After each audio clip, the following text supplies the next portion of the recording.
é surpreendente, mas eu confesso que eu já estava otimista com a chegada dele, que é o Danielzinho, né? Ontem ele fez seu primeiro gol com a camisa do São Paulo, apareceu bem na grande área. E ontem é um jogo que o coletivo como um todo foi muito bem. Mas tem alguns nomes individualmente que a gente pode também destacar e queria que você falasse um pouco deles, né? Tem o Danielzinho, que fez esse gol, então, importante, estava merecendo. Ontem o Enzo Dias correu pra cacete, foi um negócio, assim, inacreditavelmente bom o jogo do Enzo Dias. Um, cara, guerreiro em campo do São Paulo, fez muita diferença, tem um impacto ali na ala. Eu acho que o Arboleda fez um jogo bom, como ele não fazia aí há tempos pelo São Paulo. Teve ali um bote errado, talvez, na hora do gol, mas ele fez um jogo bom, né? Ele tem um pouco dessa coisa de no final. O Sabino foi bem ontem também, que a gente comentava aqui, 3 zagueiros, ele funciona bem, o Sabino também nessa marcação. O Damian Bobadilla também ontem jogou bem, a gente estava falando dele, ele deu uma entregada no meio ali que quase que ele armou uma para os caras, né? De novo, né? De novo. Pois é, isso não pode acontecer, mas ele correu pra caramba. Então, assim, e também o Marcos Antônio ali no meio e tal. O trio funcionou bem como um todo, mas o Danielzinho tava merecendo o gol, né, Renan?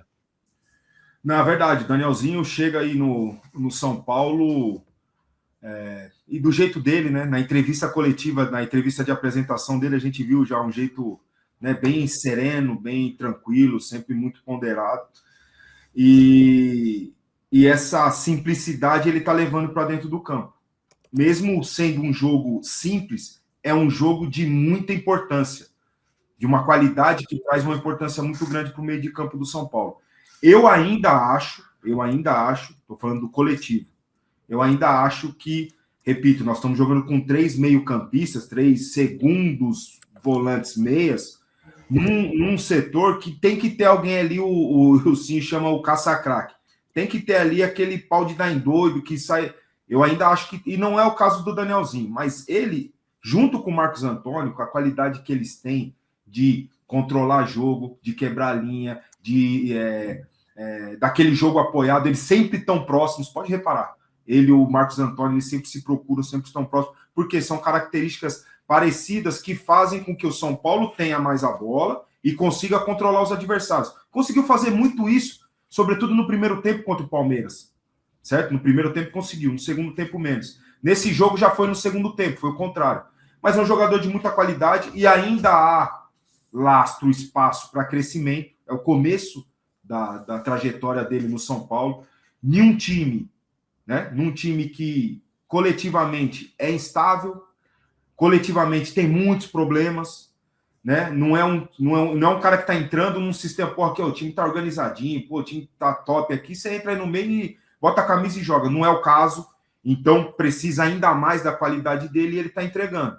Querendo ou não, ele está entregando. Óbvio, vai oscilar, vai errar, como todos, mas é um jogador que tem, já para esse começo, eu acho que o inesperado é tão rápido, né, Gabriel? A gente viu a qualidade dele ali no Mirassol e esperava ali um processo de adaptação do jogador que nunca jogou num time, com todo respeito à carreira dele, mas num time de peso, de cobrança, no atual momento do São Paulo, que a cobrança é ainda maior, né? E ele está conseguindo entregar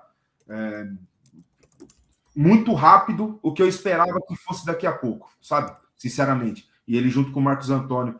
E até mesmo o Bobadilla. A questão do Bobadilla é muito aquela correr risco desnecessário em pontos do campo que não precisa, cara. Sabe? Ele fica ali com aquele... Tem vez no futebol, joga a responsabilidade pro adversário, dá um bico, tira o time de trás e fica ali correndo risco. Porra, o São Paulo não dá bico. Eu vou dar bico? Sou jogador de seleção. Não, velho. Não é bem assim que as coisas funcionam. Por não dar um bico, o São Paulo, estando melhor no jogo, tomou um gol do Palmeiras. Por não jogar a bola para fora e posicionar o time, o São Paulo tomou um gol do Palmeiras numa saída de bola errada dele. Né? Esses são os problemas do Bobadilla. Eu não posso nunca falar da entrega dele, da disposição, vocês nunca me viram falando sobre isso de nenhum jogador de São Paulo e não seria do Bobadilla. Mas esse tipo de erro que ocasiona gol, que dá chance de gol para o adversário, que vai fazendo com que a torcida pegue no pé dele. Certo ou não? Você fica assim, pô, meu Deus do céu, a bola tá no pé do Bobadilla na entrada da área. Tira essa porra. É esse tipo de risco que ele não tem, esse tipo de atenção que ele não tem que trazer para ele. Ele é um bom jogador, ele consegue, fisicamente ele consegue entregar, ele, né, bate lá na área do adversário. Ontem fez uma finalização da entrada da área, poderia ter finalizado antes de direita, seria melhor, mas é um jogador que tem uma entrega física boa, só que ele traz atenção para ele do ponto de vista negativo, e só isso que eu tenho para falar do Bobadilla. E continua afirmando, você citou aí vários jogadores, o sistema defensivo para mim foi muito bom ontem, os 3, acho que foi muito bom, apesar de a gente poder ponderar o gol do Flamengo, eu gosto muito mais, nesse caso, de dar o mérito ao golaço que o Flamengo fez. Foi um belo passe do lateral esquerdo, o Alexandre, a jogada de peito do Pedro e o gol do Plata. Foi um lance muito bonito para apontar, o Arboleda tá errado, não sei o que. Claro que você pode falar, poderia estar mais próximo, mas a movimentação do Plata ali foi... O lance do Pedro, a movimentação do Plata, acho que foi mais decisivo do que uma falha. O gol do Flamengo, o Flamengo tomou, o nosso primeiro gol também tem falha, todo mundo olhando a bola. Mas o ponto de vista psicológico, Gabriel, é tudo isso que... principalmente isso que muda tudo. Mudou a entrevista do treinador, mudou tudo. Hoje a gente chega para essa live aqui olhando sábado com otimismo do cacete, entendeu? E quando você fala, eu até anotei aqui, o São Paulo tem que criar um Morumbi hostil, né? Você falou isso, não falou? Do clima, jogar no Morumbi tem que ser um inferno. Puta, sábado é contra o São Paulo no Morumbi, fudeu. Na nossa época era assim, os adversários, fudeu, jogar contra o São Paulo no Morumbi.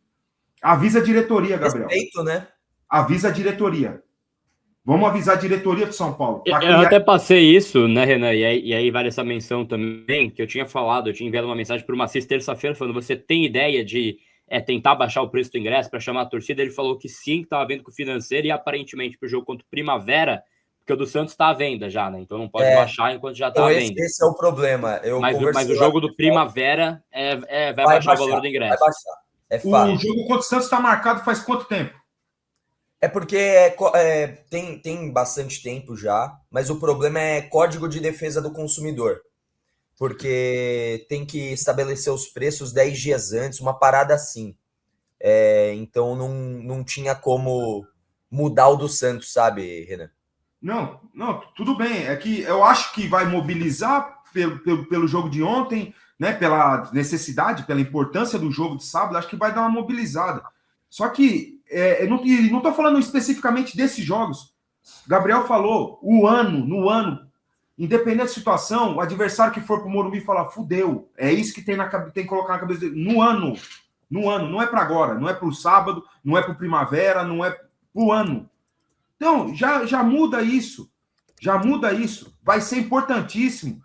Né? Não estou achando que ganhou o jogo ontem, São Paulo vai ser campeão brasileiro, não. Vai ser importantíssimo para o ano, para ter um ano minimamente tranquilo, sossegado, da gente chegar aqui no dia seguinte do jogo respirando tranquilamente. Vai ser importante esse Morumbi hostil, esse clima de fudeu para o adversário, entendeu? Mas isso passa pela diretoria, para o ano inteiro, não para sábado.